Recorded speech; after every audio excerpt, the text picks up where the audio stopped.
Hello बच्चों, let's see the question. The question says that if p of 1 is equals to 0 and d over dx of px is greater than px for all x greater than equals to 1, then prove that px is greater than 0 for all x greater than 1.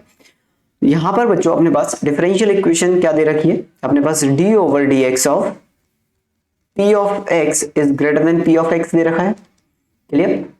अब मैंने क्या किया यहाँ पे, मैंने इसे equation number 1, इसको equation number 1 बोला, तो इक्वेशन 1 को मैंने e की पावर माइनस एक्स से मल्टीप्लाई कर दिया बच्चों. अगर e की पावर माइनस एक्स से मल्टीप्लाई किया तो ये कितना हो जाएगा, ये हो जाएगा e की power minus x D over d x of p of x, और इसको मैं इधर ले आया तो ये हो जाएगा e की power minus x p of x is greater than 0. Clear?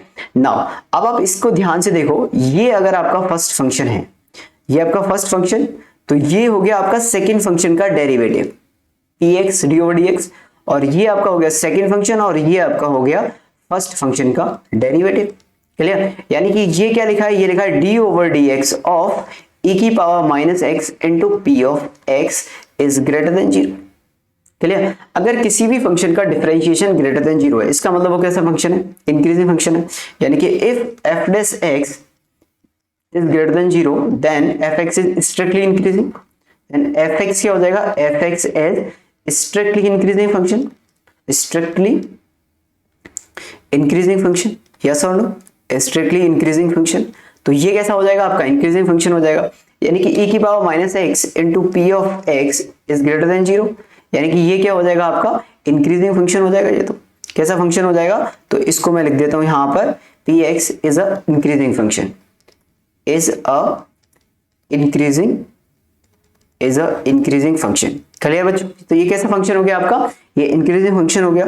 अगर ये इंक्रीजिंग फंक्शन है और x क्या है आपका, x greater than equals to 1 है, तो x greater than equals to 1 के लिए इंक्रीजिंग है, तो p of x into e की power minus X is greater than p of 1 e की पावर माइनस 1.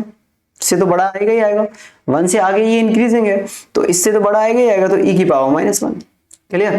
तो यानी कि ये कितना हो जाएगा बच्चों, ये आपका हो जाएगा p इंटू एक्स ई की power minus X is greater than p of 1 is 0, greater than 0. यानी कि px कैसा आ जाएगा, यहां से आपका p ऑफ 1 क्या ग्रेटर देन 0 था.